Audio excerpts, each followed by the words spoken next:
ce soir. J'ai entendu ce que les Québécois m'ont dit. Et c'est pourquoi l'équipe que je vous présente aujourd'hui porte un souffle nouveau. Cabinet Fréchette, des retours au bercail, de nouveaux visages. Je, Karine Boisverroy, Kariane Bourassa, Mathieu Lévesque, Lionel Carman, déclare sous serment que je remplirai les devoirs de ma charge avec honnêteté et justice. Mais aussi des exclus. Que moi, je m'en vais. Alors, je pense que la suite appartient à ceux qui restent. Et je suis surtout extrêmement sereine. Tous les espoirs sont permis. Les Canadiens se préparent pour leur deuxième match face au Lightning. C'est 0-0. Attitude de 0-0. Il faut recommencer. Il est 17h. Voici votre nouveau info.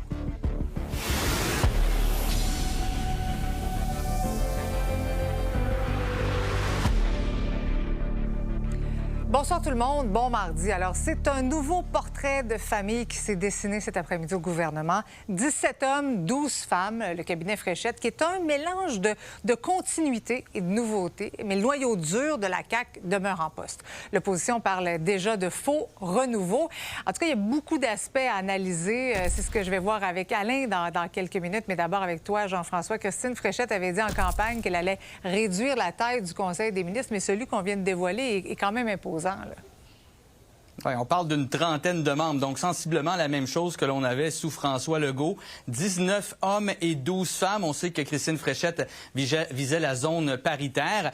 Pour ce qui est maintenant des nouveaux venus, bien, on remarque surtout Mathieu Lévesque, donc, qui est nommé ministre responsable de la jeunesse, mais aussi délégué aux régions. Et ça, c'est spécial. On va mettre vraiment l'accent sur les régions. C'est lui qui sera en charge d'aller chercher tout ça. Avant, il y avait des ministres qui étaient dédiés à chaque région. Ce sera lui maintenant qui sera responsable. On parle bien sûr des ministres qui sont de retour, en fait, du côté de leur poste. Sonia Bélanger, notamment Sonia Lebel, Mathieu Lacombe, Martine Biron, notamment Christopher Skeet. Éric Girard, lui, revient également comme ministre des Finances, mais il aura également à gérer les infrastructures. Là, parmi ceux qui ont plus de responsabilités encore, il y a M. Girard, mais également, il y en a d'autres comme Jean Boulet qui se retrouve avec les relations canadiennes, France-Hélène Duranceau qui va prendre la cybersécurité et le numérique. Bref, on veut vraiment tenter d'insuffler un nouveau visage, en fait, avant les élections qui sont dans 5 mois, mais malgré tout, on parle quand même d'un Conseil des ministres là, qui ressemble beaucoup à celui qu'il y avait sous François Legault.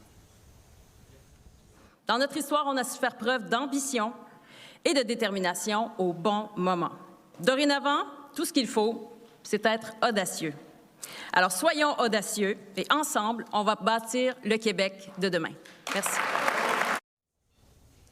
Et Bernard Drinville qui va avoir un rôle quand même important là, dans ce nouveau Conseil des ministres. Oui, là, ce qu'il voulait, en fait, c'était le ministère de l'Économie et de l'Énergie qui était avant piloté par Christine Fréchette avant le début de la course à la direction du parti. Également des ministres à surveiller, Yann Lafrenière qui devient vice-premier ministre, mais également ministre de la Sécurité intérieure. Il était à la Sécurité publique, donc on change un peu le ministère. Ce sera intéressant à suivre. Également, François Bonnardel, lui aussi, fait un retour remarqué, mais en plus d'avoir le ministère de l'Immigration, il sera leader parlementaire, ce qui était le poste de Simon Jolin Barrette sous François Legault, de grosses responsabilités pour lui. Le ministère de l'Intérieur, c'est un projet qui a été présenté il y a plusieurs années. Ça a été laissé de côté. Avec l'air du temps, avec ce qu'on vit présentement, c'est une réalité qui était importante. Alors, la première ministre a décidé de donner ce virage-là à notre gouvernement. J'en suis bien heureux, mais c'est avec beaucoup d'humilité qu'on met ça en place. Beaucoup d'émotions. Puis j'accepte ce rôle maintenant avec beaucoup d'humilité. Humilité, très humblement, d'accepter le rôle de ministre de l'Immigration et leader parlementaire. Donc, on va se mettre au travail dans les prochaines heures. Également, on a tenté d'aller chercher les gens de l'équipe Drainville. Kariane Bourassa fait son entrée au Conseil des ministres. Également, Samuel Poulin va également être nommé ministre des Affaires municipales. Mais il y en a qui sont pas contents. Shirley Dorismont, qui était dans l'équipe Drainville, elle a envoyé un message sur Instagram aujourd'hui. Elle dit « Je considère que la situation actuelle soulève des enjeux de représentation pour les citoyens de Marie-Victorin. Sa circonscription, elle choisit donc de préserver l'essentiel, le respect de moi-même et ma crédibilité. » Elle dit qu'elle va prendre le temps nécessaire auprès de sa famille pour voir ce qu'elle va faire ensuite. Donc, elle n'était pas là aujourd'hui. Même chose pour Gilles Bélanger, qui n'était pas présent, lui qui perd le ministère de la cybersécurité et du numérique. Oui, bien merci beaucoup, Jean-François. J'ai analysé tout ça avec Alain. Alain, d'abord, ta première réaction à ce cabinet? Bien, sincèrement, je pense que le défi était colossal pour Christine Fréchette d'essayer de trouver un équilibre entre sa garde qui avait de l'expérience dans des ministères importants, parce qu'on le sait, il ne lui reste pas beaucoup de temps, 5 semaines à siéger pour mettre en place ces structures et ramener un souffle nouveau avec des nouveaux visages. Donc, les C'est un défi réussi, selon toi? Moi, personnellement, je trouve ça quand même bien réussi. Elle n'avait pas vraiment beaucoup de choix. Elle a gardé les ministères principaux, éducation, santé, puis les finances, avec 3 grosses pointures. Puis elle avait le défi aussi de créer une certaine cohésion à l'intérieur de ce cabinet en laissant de la place à des gens proches de Bernard Drinville. Et à Bernard Drinville lui-même, qui voilà. devient super ministre. C'est un bon coup? Oui, tout à fait. Puis honnêtement, je trouve que la stratégie de lui donner son propre ministère est risquée. Je pense que tu es d'accord avec moi par rapport à ça. Mais en même temps, elle lui dit c'est un rôle qui est important. C'est celui que j'avais moi-même à l'intérieur du cabinet ministériel. Donc, le défi pour Bernard Drinville et pour Christine Fréchette, ça va être de créer une cohésion comme Christine Fréchette l'avait avec François Legault. Et ça va être ça, le défi des prochaines semaines à l'intérieur du cabinet. Puis si tu me permets, je rajouterais un autre élément, moi, que j'ai beaucoup aimé dans cet objectif de Christine Fréchette, d'assurer une certaine cohésion, parce qu'on l'a vu, il y a certains députés qui ne sont pas nécessairement contents, comme à chaque remaniement ministériel, mais c'est la place qu'elle a donnée à François Bernardel, qui vient de l'aile à Desquistes, qui était là même avant la formation de la CAQ. Qui s'est fait tasser, qui revient. Exactement, avec le dossier Saclic. On lui a fait porter l'odieux, même si le rapport ne le met pas en cause. Elle lui donne le rôle de leader parlementaire qui est, à mes yeux, peut-être le rôle le plus important. Il va avoir un mot à dire sur toutes les politiques. Oui. Et Lionel Carman, qui était un bon soldat. Et on l'a senti, ils ont été chaudement applaudis lorsqu'ils ont été à l'avant-plan. Donc, pour moi, c'est un coup bien réussi de la part de Christine Fréchette avec ses 2 candidatures dans des postes de ministre. On a vu pas mal de sourires lors de la cérémonie, mais il y en a d'autres qui, disons, étaient peut-être plus déçus. Je pense à Geneviève Guilbeault, quand même, qui est exclue. Gilles Bélanger, qui n'était même pas sur place, ancien ministre de la cybersécurité. Oui, tout à fait. Dans le cas de Geneviève Guilbeault, elle était très bonne joueuse. C'est quelqu'un qui a une carrière encore. Elle risque de revenir en politique, au même titre que d'autres députés en place. Donc, c'est des gens qui avaient déjà annoncé qu'ils ne se représentaient pas, comme Jonathan Julien. Jonathan Julien qui faisait partie de l'équipe de Bernard Drinville, donc qui a été tassé. Donc, je pense qu'elle n'avait pas le choix. Là. Déjà qu'elle avait dit qu'elle aurait un cabinet plus petit, ce qui n'a pas été le cas. Elle a dû se rendre compte que l'exercice était périlleux et elle devait continuer de la façon qu'elle a procédé. Et si tu me permets encore les dernières secondes, elle nous avait laissé sous-entendre qu'il y avait une chance d'avoir un ministre non élu. Elle n'a pas réussi à aller chercher quelqu'un de notoire. Ça veut dire qu'elle a encore beaucoup de travail à faire auprès de ces gens qu'elle vise pour renouveler à l'approche de l'élection. Donc, beaucoup de travail pour elle parce qu'elle n'a pas réussi dans le cas de ce cabinet. Permission terminée. Merci, Alain. Bonne journée. Une nouvelle fait réagir. Vous avez un sujet d'enquête à nous transmettre. Je vous invite à m'écrire par courriel. Le nombre de féminicides au Québec connaît une hausse alarmante depuis quelques années. La province en déplore déjà 9 depuis le début de 2026. 600 personnalités publiques demandent donc à la première ministre Christine Fréchette des mesures fortes pour faire face à cette violence. D'ailleurs, leur voix a déjà trouvé écho au nouveau Conseil des ministres. Lila Mouche. Depuis le début de l'année, 9 femmes ont été tuées par leur conjoint ou leur ex-conjoint, 9 féminicides, 9 noms de plus sur une liste qui ne devrait même pas exister dans le Québec de 2026. J'ai donc décidé d'écrire une lettre à notre première ministre, deuxième de l'histoire du Québec, Christine Fréchette. Plus de 600 co-signataires accompagnent Ruba Gazal, la députée et co-porte-parole de Québec solidaire, dans sa démarche. Des hommes et des femmes, on compte parmi eux Véronique Cloutier, Ingrid Falaise, Guylaine Tremblay ou encore Louise Arel, Xavier Dolan, Fred Pellerin, Éric Bruno ou encore Christian Bégin. Et d'après Québec solidaire, c'est un des plus grands mouvements de la sorte. Québec solidaire demande donc à la nouvelle première ministre du Québec, Christine Fréchette, de prendre la mesure du problème en instaurant rapidement la loi Gabi-Renault. Cette loi permettrait aux femmes de savoir si leur partenaire a des antécédents de violence ou fait l'objet de plaintes. Parce que l'information, c'est le pouvoir de comprendre le danger, de se protéger, le pouvoir de rester en vie. Cette loi ne peut pas venir seule, ça ne prend pas une seule mesure pour sauver les femmes.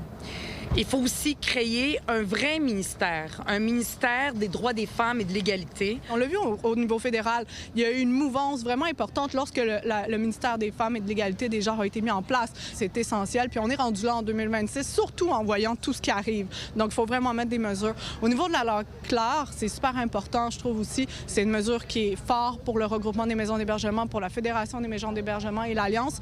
L'enjeu pour nous, en fait, c'est de pas que les femmes se sentent encore responsables et qu'on responsabilise les femmes par la suite en disant, bien, vous étiez au courant, madame, tu sais, vous saviez qu'il y avait des antécédents en violence, donc si vous avez ce que vous méritez un peu. Donc, il faut juste faire attention à ça. Donc, ça prend de la formation. Mais alors, que dire aux hommes pour qu'ils fassent partie de la solution? Je pense que c'est important que, oui, les gars jump in dans la situation, mais surtout s'éduquent. Parce que c'est beau d'être genre, OK, là, il faut que tu arrêtes, mais consommer aussi des trucs qui sont faits par des femmes, lire des livres, écouter des films, écouter la musique, se concentrer sur essayer de se déconstruire réellement puis d'essayer d'être un vrai allié.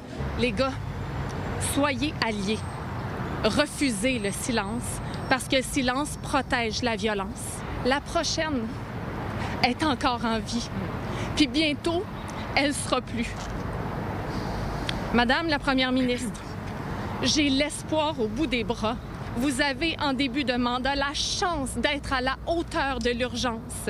Les solutions sont là. Ça va se faire rapidement. Moi, j'ai envoyé un message ce matin à ma collègue Ruba Gazal en lui disant qu'on s'était déjà engagé comme gouvernement à avancer dans ce dossier-là. J'ai espoir que dans les prochains jours, on va travailler ensemble pour présenter quelque chose. S'il y a aussi une culture du viol, il y a aussi une culture du féminicide, selon la coalition féministe contre la violence envers les femmes. D'ailleurs, il y a quelques jours, la chaîne américaine CNN dévoilait qu'un site américain qui hébergeait des vidéos pour apprendre à violer les femmes avait reçu plus de 62 millions de visites seulement pour le mois de février. Les viols, ça fait partie d'un continuum féminicidaire. Le féminicide, là, c'est pas un acte isolé.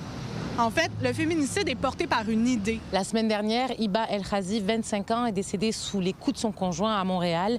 Un 9e féminicide qui, pour beaucoup, aurait pu être évité. À Montréal, Lila Mouche pour Nouveau Info.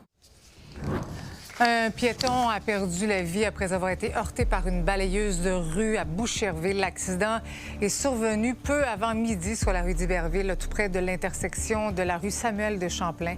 Le véhicule était opéré par un sous-traitant de la ville. La police, le service de police, ne donne pour l'instant aucun détail sur les circonstances de l'accident. Les victimes de profilage racial pourraient devoir se présenter au tribunal afin d'obtenir une compensation. Il faut se rappeler qu'en 2024, Montréal a été jugé responsable du racisme systémique au sein de son service de police. La ville s'est donc adressée à la Cour d'appel pour limiter la portée de l'action collective qui prévoit jusqu'à 5 000 $ d'indemnité par personne. La décision du plus haut tribunal de la province devrait être rendue dans les prochains mois. Les inondations sont majoritairement sous contrôle au Québec. Montréal surveille de près le niveau de la rivière des Outaouais en amont. Ça pourrait avoir des répercussions directes sur le lac des Deux-Montagnes et la rivière des Prairies. Le pont de l'île Mercier demeure fermé jusqu'à ce que la situation se stabilise dans l'arrondissement L'Île-Bizarre-Sainte-Geneviève.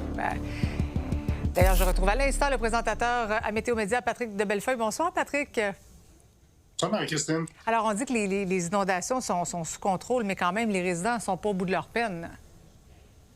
Non, c'est sûr qu'on va avoir une pause. En tout cas, la météo va offrir une pause cette semaine.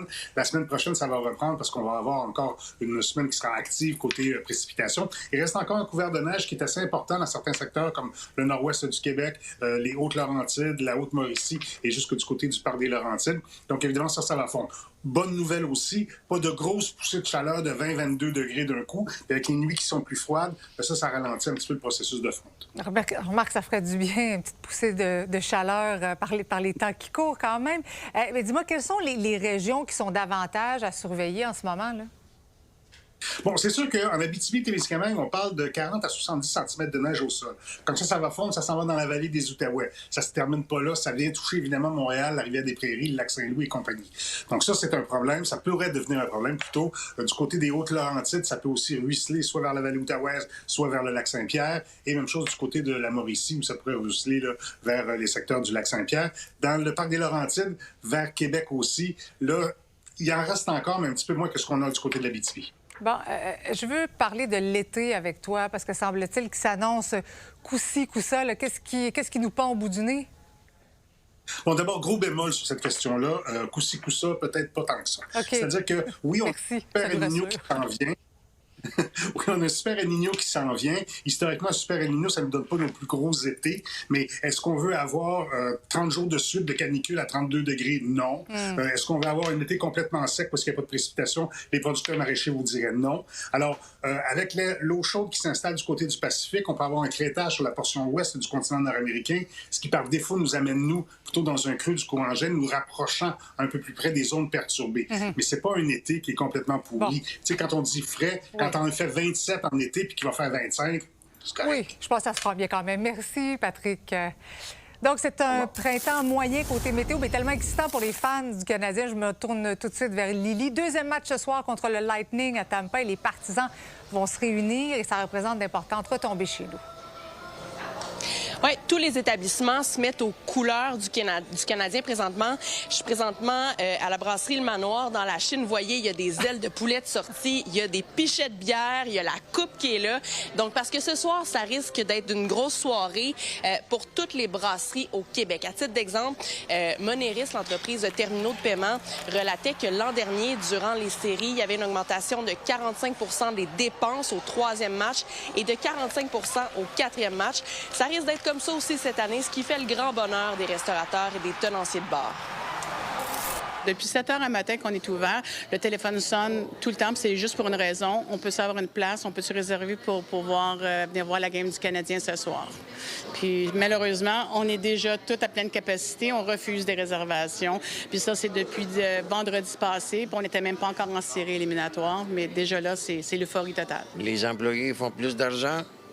Ils font plus des heures. On a engagé les nouvelles employés aussi. J'imagine que ça fait quand même une grosse différence sur votre chiffre d'affaires. Oui, les années que des...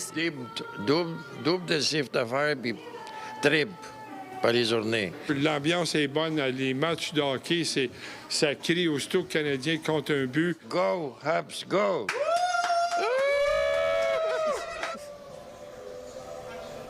C'est des retombées économiques importantes pour les restaurateurs, les bars, mais aussi pour les commerces qui vendent du matériel à l'effigie du Canadien.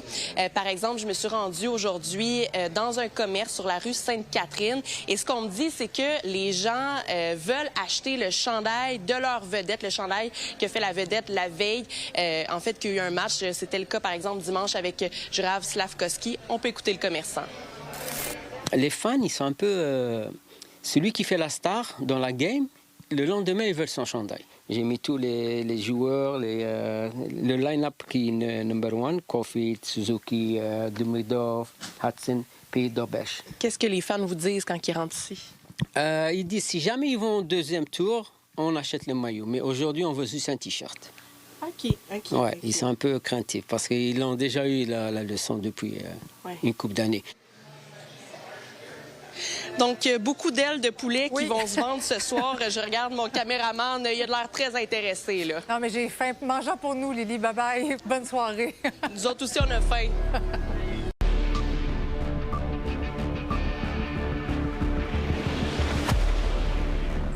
C'est Alexandra qui nous parle depuis l'Estrie. Ce soir, Maxime est en Mauricie. Mais je commence avec toi, Étienne, au Saguenay-Lac-Saint-Jean.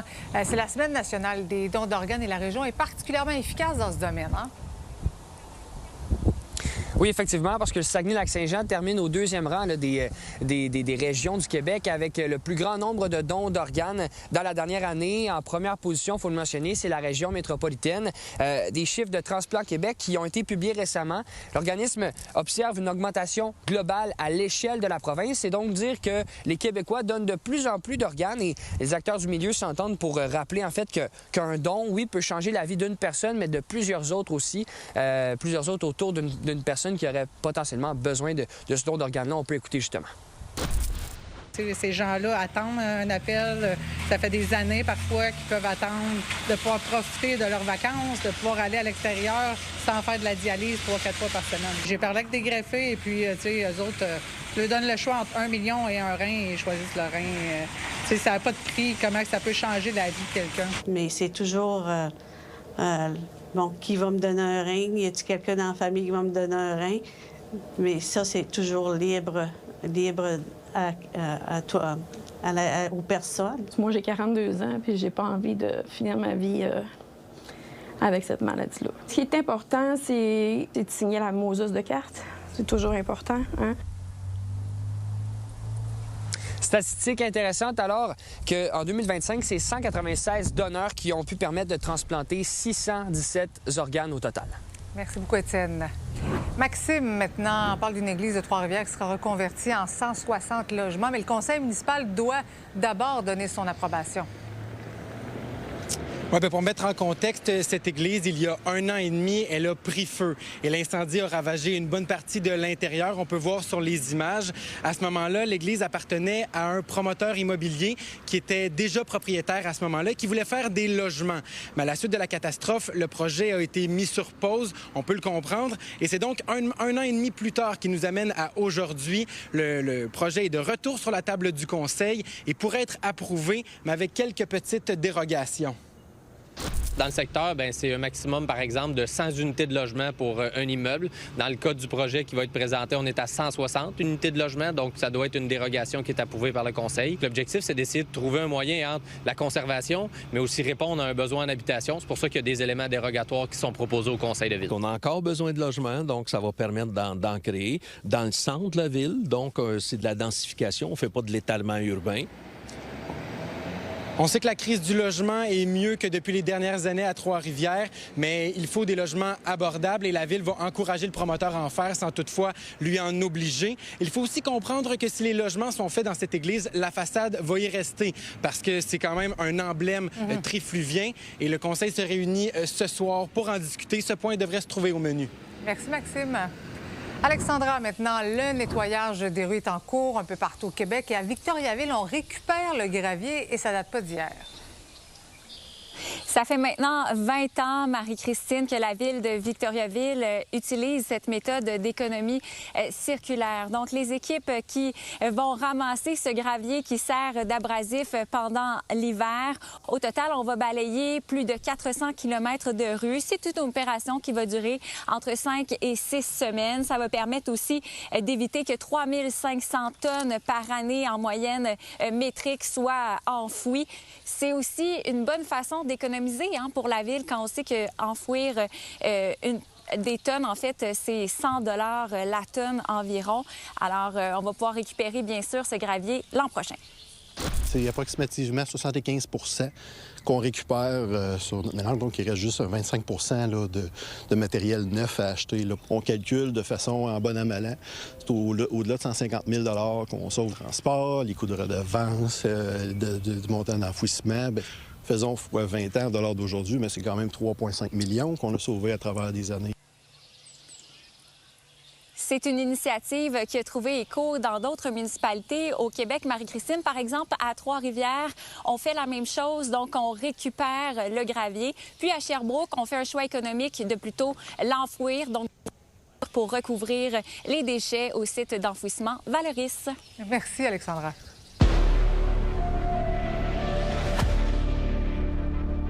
Qui vous attend au cours de la prochaine demi-heure. Dans un monde de plus en plus hostile, le Canada devrait-il se munir de l'arme nucléaire pour assurer sa sécurité? Un nouveau comité sur les relations économiques entre le Canada et les États-Unis voit le jour. On reçoit Valérie Beaudoin qui en fait partie. Et Christine Fréchette dévoile son conseil des ministres, commentaires et analyses de Yves Boisvert. Mais d'abord, concernant la guerre au Moyen-Orient, le président Trump a annoncé prolonger le cessez-le-feu avec l'Iran, et ce jusqu'à nouvel ordre. Donc, Sabrina, cette annonce survient alors que les négociations entre les Américains et les Iraniens prévues demain sont suspendues, en tout cas pour l'instant. Oui, bien, l'Iran tardait à donner, en fait, sa réponse. Le pays qui dénonçait, en fait, les messages plutôt contradictoires des États-Unis. Parlant d'un autre message contradictoire, eh bien, il y a le président américain Donald Trump qui a dit à la fin de la journée, finalement qu'il avait décidé de prolonger le cessez-le-feu entre les États-Unis et l'Iran pour que l'Iran ait un petit peu plus de temps pour négocier et donner vraiment une proposition de paix concrète aux États-Unis. Donald Trump, quand même, faut-il le dire, qu'il a tout de même précisé qu'il va maintenir le blocus des ports iraniens, donc dans le détroit d'Ormuz. Mais plus tôt aujourd'hui, le ministre iranien des Affaires étrangères avait dit que si le blocus, justement, des ports iraniens se maintenait, bien, il n'y aurait pas de pourparlers. Et il a même dit que c'était une violation du cessez-le-feu. Donc, décidément, ça reste que c'est très complexe à suivre. Et d'ailleurs, quand on parle du cessez-le-feu, il y avait même une embrouille là, à savoir quand il allait finir exactement. Parce que l'Iran a dit aujourd'hui que la trêve allait prendre fin le 22 avril à 4h50, heure du Pakistan, alors que les États-Unis, eux, disaient que finalement, la trêve, en fait, allait se terminer mercredi, le 23 avril, en soirée. Bref, tout pour dire quand même qu'il y avait des préparatifs qui avaient commencé du côté d'Islamabad, parce que oui, c'est demain que devaient se tenir les fameux pourparlers, la seconde partie donc des négociations. Il y avait d'ailleurs le président américain Emmanuel Macron qui avait plaidé pour donner plus de temps de négociation entre les deux pays. Et j'avais parlé un petit peu plus tôt aujourd'hui à une Montréalaise d'origine iranienne. Voici ce qu'elle en pensait. On est vraiment inquiets et c'est épuisant. Et même les Iraniens, ils sont épuisés par rapport à tout ce qui se passe. Surtout la pression économique, c'est très fort.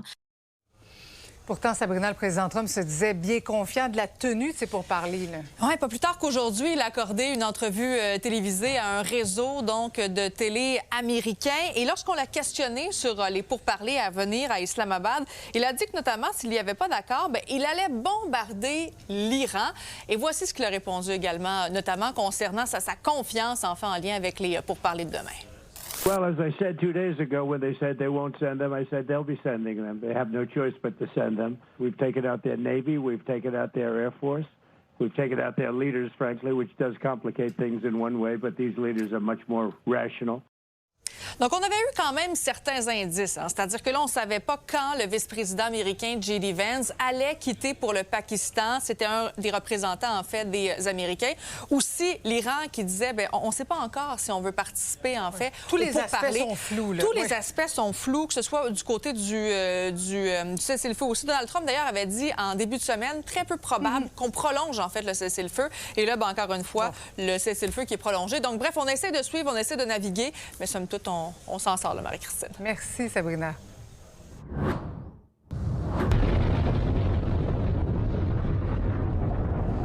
Le monde est en crise, les conflits qui se multiplient, l'armement se raffine. Le Canada, lui, est sujet des menaces, notamment récemment en provenance des États-Unis. L'ancien chef des Forces armées a suggéré que le Canada se dote de l'arme nucléaire pour se protéger. J'en discute tout de suite avec mon collègue Étienne. Étienne, tu as exploré la question. Et quelle est la logique derrière cette proposition-là? Bien, c'est la logique de la dissuasion nucléaire, que plutôt qu'investir des milliards dans l'armement traditionnel, comme les chars, les sous-marins, avec l'arme nucléaire, on pourrait se protéger peut-être à moindre coût et avec des technologies qu'on a déjà. On a une expertise au Canada en matière de scientifiques nucléaires et également des déchets nucléaires de nos centrales nucléaires. Donc, c'est l'idée qui a été avancée par Wayne Eyre, l'ancien chef des armées. Et il y a certains experts qui sont d'accord avec lui. Ça fait débat en ce moment, alors que le Canada veut réinventer sa défense. On peut écouter l'avis de 2 experts qui sont d'avis opposés, par contre.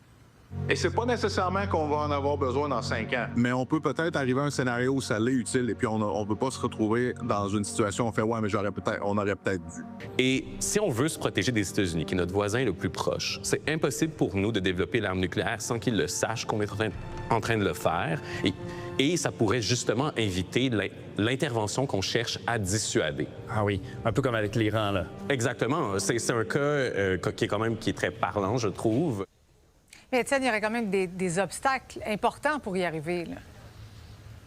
Bien, absolument. Et le développement d'une telle arme, ça prendrait quand même plusieurs années. Ça pourrait même nous exposer, selon certains experts, qui disent que ça pourrait être dangereux pour le Canada. On l'a vu, il y a d'autres pays qui pourraient refuser qu'on développe cette arme. C'est ce qui s'est passé avec l'Iran, justement. Donc, c'est vraiment le sujet qu'on a exploré dans notre nouvel épisode d'Entre les lignes. Et on en a parlé avec le ministre de la Défense. Écoutez son point de vue sur cette idée-là. Nous ne poursuivons pas des armes nucléaires. Nous investissons au lieu dans des armes plus conventionnelles. On croit ici, et j'ai vu la preuve à cet effet, que les pays qui ont des armes nucléaires sont quand même aussi assujettis à des problèmes de guerre que les pays qui n'en ont pas. Étienne, il faut aussi dire qu'il y a une autre idée qui est aussi en train de faire son chemin chez les alliés du Canada.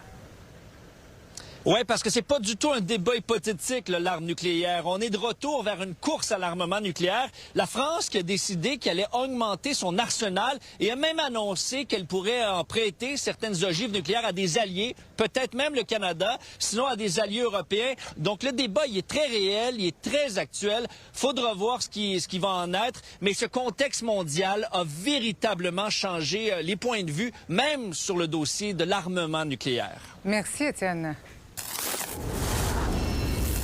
Le premier ministre Carney a dévoilé son nouveau comité sur les relations économiques Canada-États-Unis.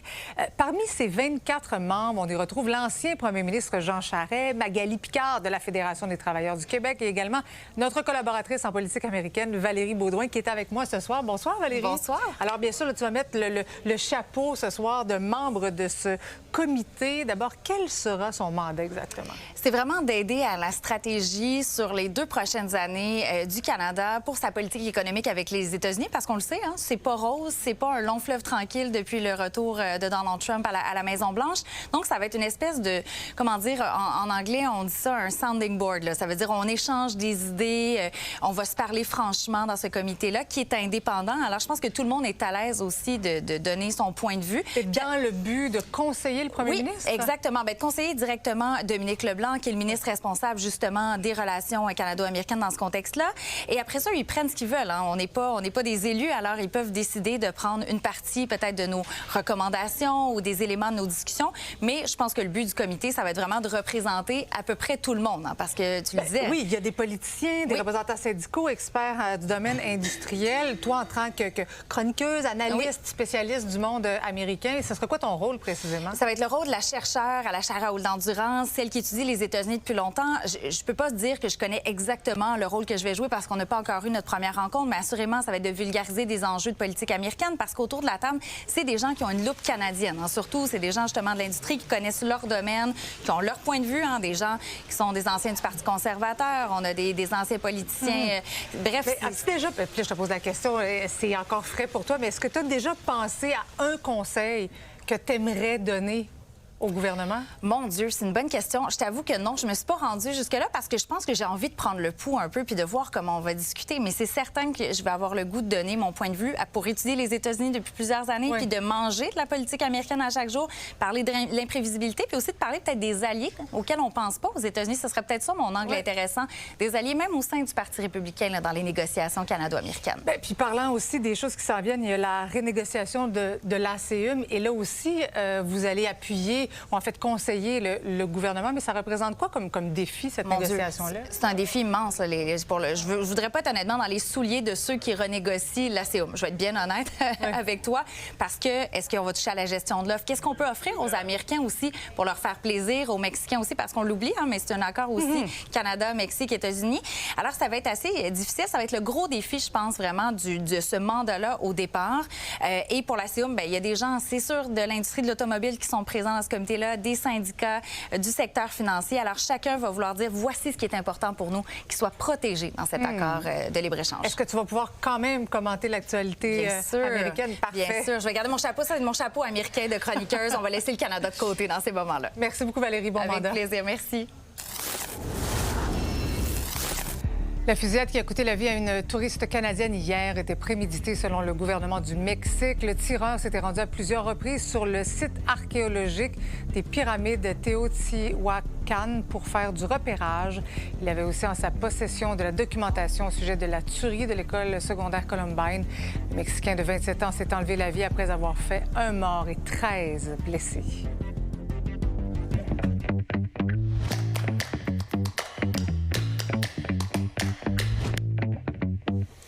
Salut Yves. Salut Marie-Christine. Alors donc, on a un nouveau conseil des ministres. Je dis nouveau, mais il y a quand même le noyau dur de l'ère Legault qui est resté en place. Là. Honnêtement, ce serait très difficile, à moins de faire une analyse très subtile, de dire que c'est un nouveau gouvernement. C'est essentiellement le même. Il y a même le retour de M. Bonnardel. Bon, après ça, c'est dans la subtilité. Lionel Carman. Oui. Alors, c'est la continuité, Marie-Christine. On peut pas dire qu'elle a voulu marquer une rupture avec le gouvernement Legault. Mais comment elle va pouvoir alors se démarquer de l'ère Legault? C'est ça la question. Alors, donc, d'abord, c'est pour consommation interne, ça. C'est pour son propre parti. Oui. Et pour les journalistes qui adorent savoir ça. Bien qui sûr, va être placé où? Jolin Barrette n'est plus leader parlementaire. D'accord. Tout d'un coup, Bernard Drinville a un rôle, c'est un peu le nouveau Fitzgibbon avec ces fonctions-là. C'est énorme là, ce qu'il a entre les mains. Super ministre Drinville. Donc là, c'est pour rallier finalement les deux blocs de cette coalition. Parfait. On voit qu'Yann Lafrenière, qui est bien aimé, redevient le vice-premier ministre. Mais si tu essaies, à travers ces nominations-là, de lire où elle s'en va, tu vas avoir bien de la difficulté.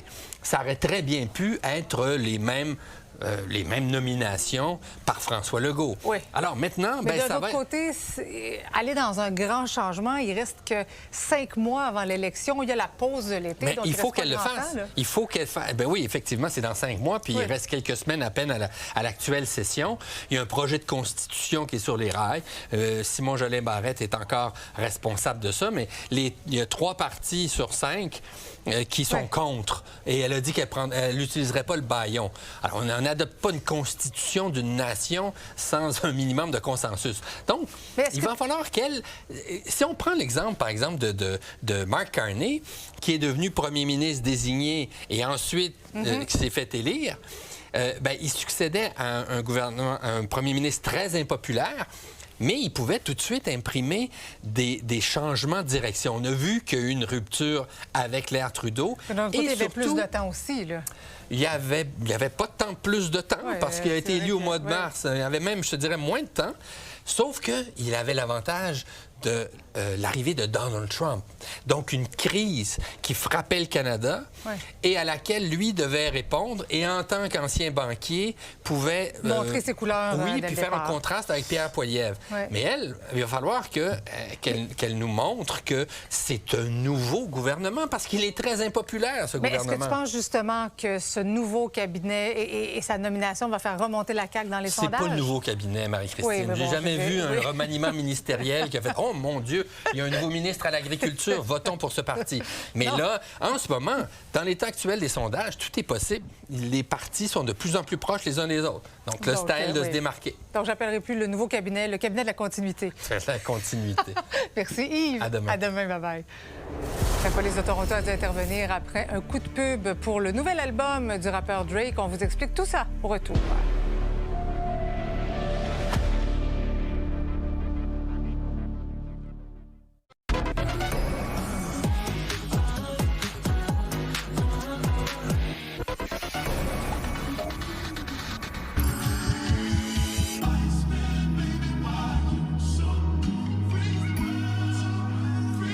Bonsoir, Alex. Bon mardi, Marie-Christine. Alors, le rappeur canadien Drake qui fait beaucoup jaser. Oui, bien en fait, il fait jamais rien comme d'habitude, comme tous les autres Drake. Alors, aujourd'hui, il a installé un énorme bloc de glace dans un stationnement du centre-ville de Toronto. Et là, on attend que tout ça fonde.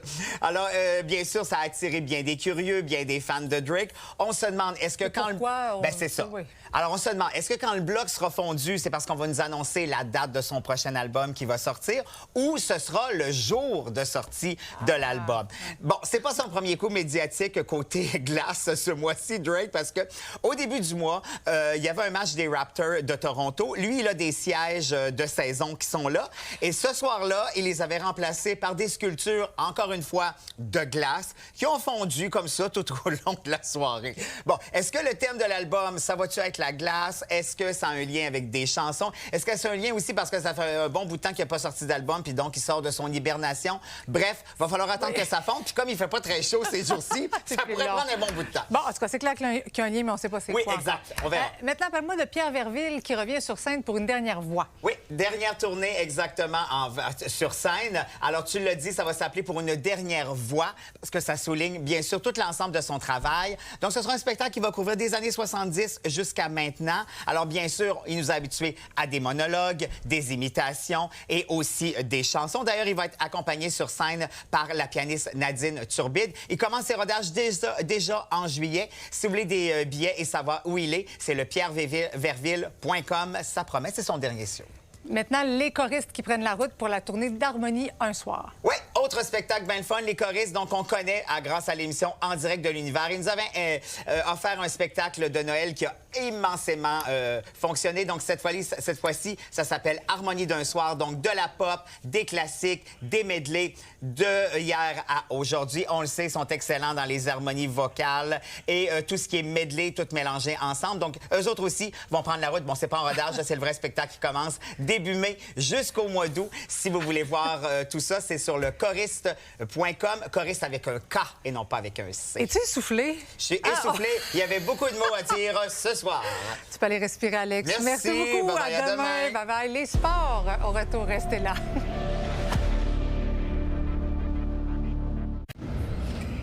Yannick, Frédéric, bonsoir. Bonsoir, Marie-Christine. Deux animateurs, la même chemise. Vous vous êtes pas appelés ce matin? On salue notre commanditaire Ernest, mais notre styliste nous a offert la même chemise. Oui, et par un drôle de hasard, on l'a pas. Heureusement, elle nous fait vraiment à merveille. Mais tu sais quoi, Marie-Christine? Quand c'est gratuit, tu ne dis pas un mot. Et un rien nous habille. Vous avez bien raison. Maintenant, le Canadien de Montréal qui est à la recherche d'une deuxième victoire ce soir.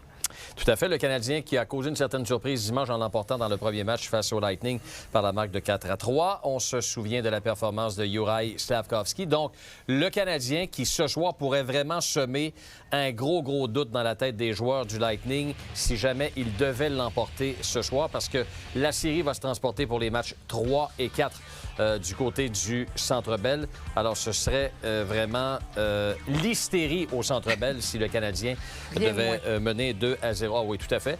Le Lightning de Tampa Bay, malheureusement, est privé de son capitaine depuis quelque temps déjà. Il a patiné.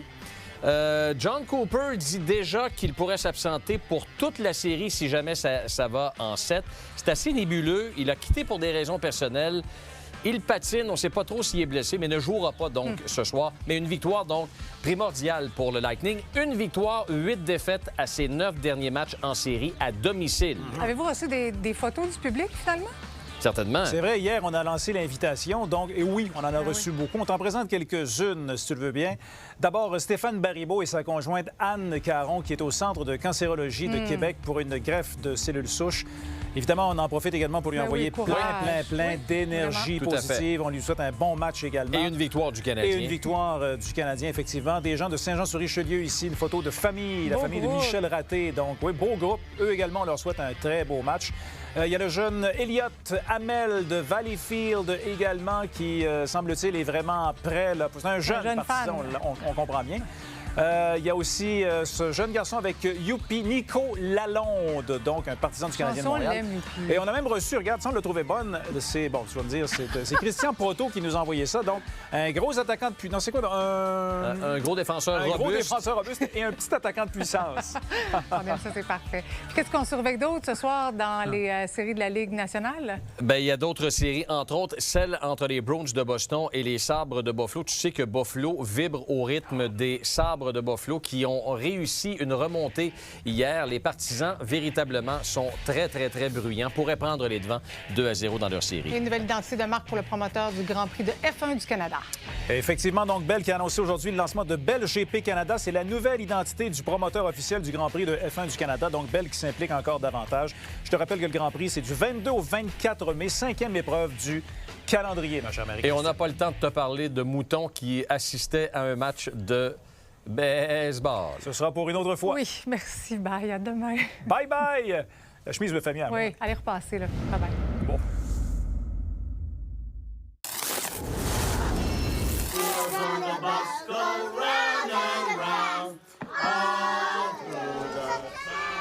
Les enfants d'une prime maternelle de New York ont eu la grande visite. Le maire Zoran Mamdani et l'ancien président Barack Obama ont chanté avec les tout-petits. Après la photo souvenir, c'est avec beaucoup de plaisir qu'ils ont été aidés à se relever. Le moment marquait la première rencontre entre les deux politiciens au lendemain du 100e jour au pouvoir du maire Mamdani.